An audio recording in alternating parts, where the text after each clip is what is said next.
Hello दोस्तों, let's cricket की index series में आप लोगों का स्वागत है। और इस वीडियो में डिस्कस करेंगे ईज़ ऑफ लिविंग इंडेक्स के बारे में और साथ ही म्यूनिसिपल परफॉर्मेंस इंडेक्स के बारे में। देखिए, ईज़ ऑफ लिविंग इंडेक्स जो है ये आपकी 2018 से रेगुलरली आ रही है, और जो म्यूनिसिपल परफॉर्मेंस इंडेक्स है ये इसी साल पहली बार पब्लिश हुई है। तो ये फर्स्ट टाइम यहाँ पर पब्लिश हुई है, तो काफ़ी ज़्यादा इंपॉर्टेंट हो जाती है। पैरामीटर्स इसके काफ़ी ज़्यादा इंपॉर्टेंट हो जाते हैं, साथ ही किन किन म्यूनिसिपलिटीज़ को पहला स्थान मिला है और किसको जो है वो लास्ट स्थान मिला है, ये आपको पता होना चाहिए। क्योंकि प्री में तो डायरेक्ट क्वेश्चन यहाँ से निकलते ही हैं, मेंस में भी आपके पास लिखने के लिए कुछ मुद्दे होने चाहिए। अगर रूरल इंडिया की म्यूनिसिपलिटीज़ की कहीं पर बात हो रही है, इनके परफॉर्मेंस की कहीं पर बात हो रही है, तो ये सब चीज़ें इंपॉर्टेंट हो जाती हैं। देखते हैं कि क्या क्या पॉइंट्स यहाँ पर रिलीज़ किए गए और टू द पॉइंट यहाँ पर रहेंगे।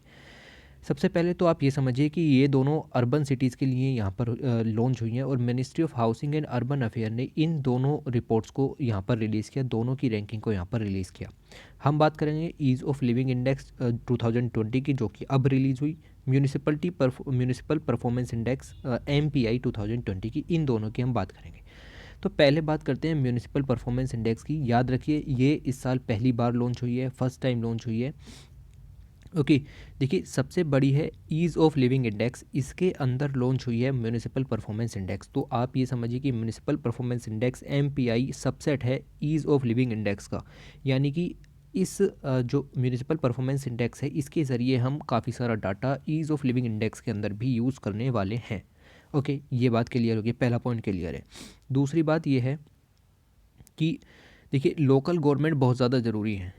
जो लोकल सेल्फ गवर्नमेंट का कॉन्सेप्ट है, पंचायती राज सिस्टम जो है आपका थर्ड टायर जिसको कहते हैं इंडियन डेमोक्रेसी का, तो ये काफ़ी ज़्यादा ज़रूरी है। इसको स्ट्रेंथन करने की ज़रूरत है ताकि रूरल इंडिया का जो पीपल है वो भी अच्छा हो सके। ठीक है, बट आप समझिए कि म्यूनिसिपलिटीज़ जो हैं वो अर्बन सिटीज़ के लिए हो जाती हैं।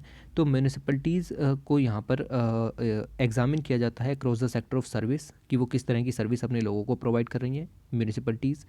Finance, polity, policy, technology and governance, तो इन क्षेत्रों में ये किस तरीके से अच्छा वर्क कर रही हैं, इसके ऊपर इनको एग्ज़ामिन किया जाता है और इंडेक्स तैयार की जाती है। ठीक है। It also seeks to simplify and evaluate the complexities in the local governance practices. Local governance को अपने काम करने में जो भी दिक्कतें आ रही हैं, जो भी कॉम्प्लेक्सिटीज़ आ रही हैं, उनको इवेल्यूट करने में, उनको सिंप्लीफाई करने में भी ये यहाँ पर आपकी मदद करती है।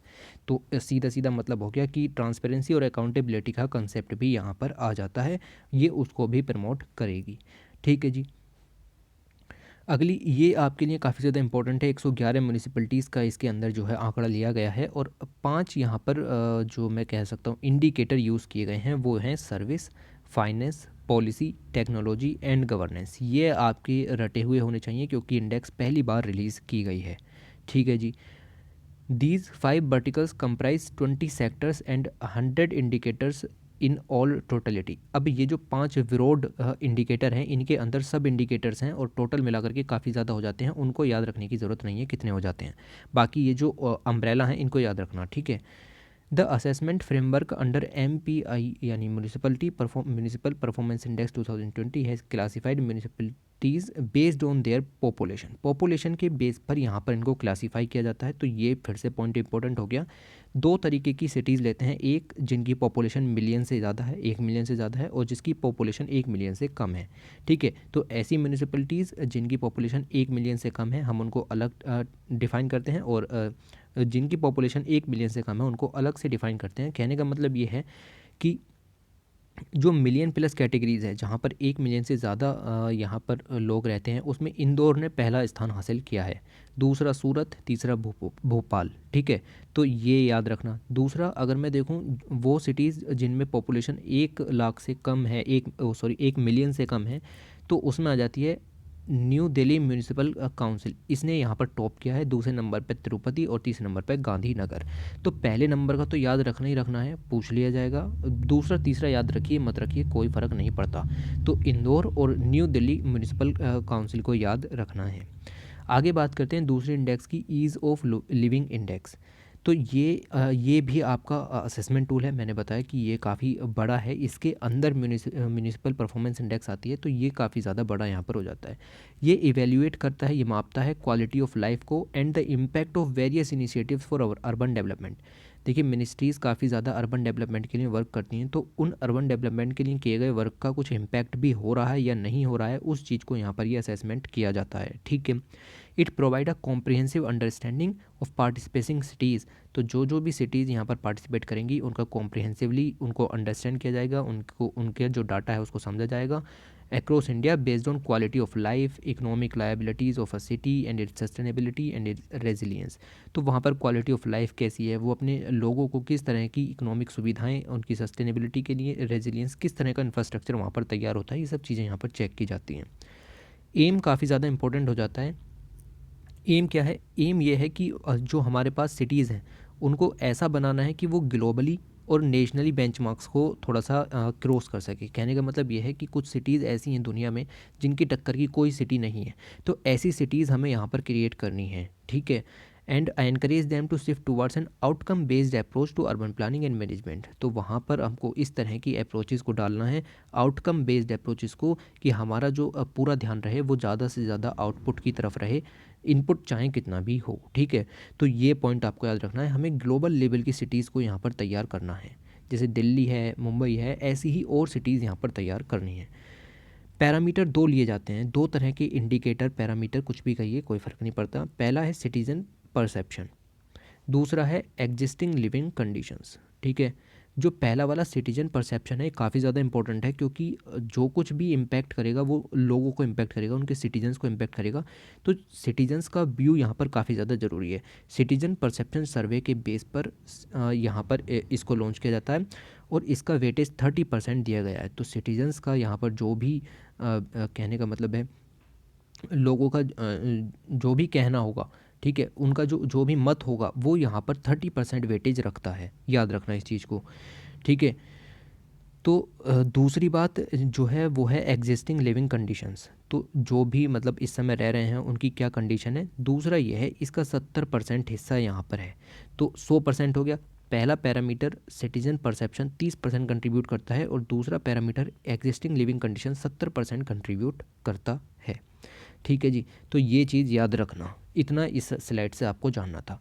अब इसमें भी सिटीज़ को दो हिस्सों में बांटा गया है, big cities, top big cities and small cities. तो बिग सिटीज़ के अंदर बेंगलुरु को फर्स्ट नंबर की रैंकिंग दी गई है और स्मॉल सिटीज़ के अंदर शिमला को फर्स्ट रैंक दी गई है। इस पेज से आपको इतना ही जानना था। Ease of living index evaluate 49 cities, याद रखना 49 सिटीज़ को यहाँ पर इवेल्यूट किया गया है। दो भागों में मैंने आपको बताया, एक 1 मिलियन पॉपुलेशन और उससे कम वाली पॉपुलेशन दूसरी हो गई। ठीक है, तो कहने का मतलब ये है कि इन्होंने ईज़ ऑफ लिविंग इंडेक्स के अंदर दो तरह की चीज़ें दी। टॉप बिग सिटीज़ कितनी 49, फिर टॉप स्मॉल सिटीज़ कितनी 62। ठीक है, तो याद रखना इस चीज़ को कि टोटल 111 म्यूनिसिपैलिटीज़ यहाँ पर हो गई और 111 म्यूनिसिपैलिटीज़ का ही यहाँ पर दो तरह की इंडेक्स दी गई, एक ease of living index and municipal performance index. ठीक है जी, चलिए आगे चलते हैं। तो ये याद रखिए बेंगलुरु को पहला स्थान और शिमला को छोटी सिटीज़ में पहला स्थान दिया गया है। सिग्निफिकेंस क्या है? देखिए होलिस्टिक असेसमेंट देखने को मिलेगा, लोगों का जो है यहाँ पर व्यू यहाँ देखने को मिलेगा, क्योंकि सिटीज़न परसेप्शन इसके अंदर एक पैरामीटर यहाँ पर लिया गया है।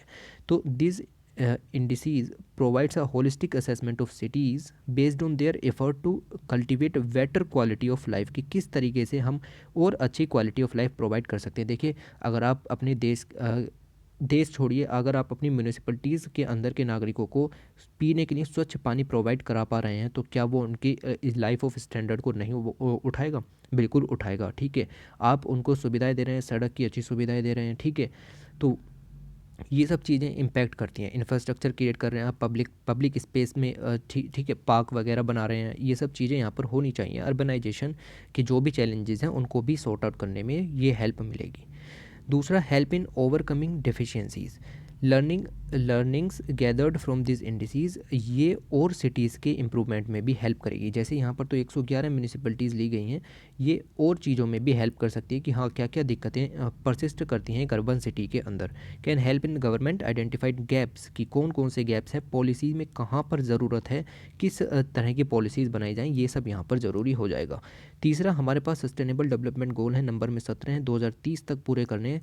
सस्टेनेबल डेवलपमेंट गोल नंबर 11 कहता है सस्टेनेबल सिटीज़ एंड कम्युनिटीज़, यानी कि जो अपनी सिटीज़ हैं उनको रहने योग्य बनाइए आने वाले फ्यूचर के लिए। ये है सस्टेनेबल डेवलपमेंट गोल नंबर 11। और इससे कंप्लाइंस करने के लिए हमारी ये जो इंडिसीज़ हैं ये काफ़ी ज़्यादा हेल्प करने वाली हैं। ठीक है जी, तो ये पॉइंट आपको याद हो जाने चाहिए। अब ये जो लास्ट स्लाइड है इसमें आप टोटली देख सकते हैं ईज़ ऑफ लिविंग इंडेक्स में टॉप रैंकिंग बेंगलुरु की और शिमला की, और एमपीआई यानी म्यूनिसिपल परफॉर्मेंस इंडेक्स में टॉप रैंकिंग इंदौर की, और दूसरे नंबर पर मतलब लेस देन 1 मिलियन कंट्रीज़ में न्यू दिल्ली म्यूनिसिपल काउंसिल की। तो ये स्लाइड तो आपको याद रखनी और ये हमारी लास्ट स्लाइड है, इससे ज़्यादा आपको इसमें कुछ भी नहीं जानना। पैरामीटर याद रखिए, काफ़ी ज़्यादा इंपॉर्टेंट वीडियो थी। Thanks for watching, take care.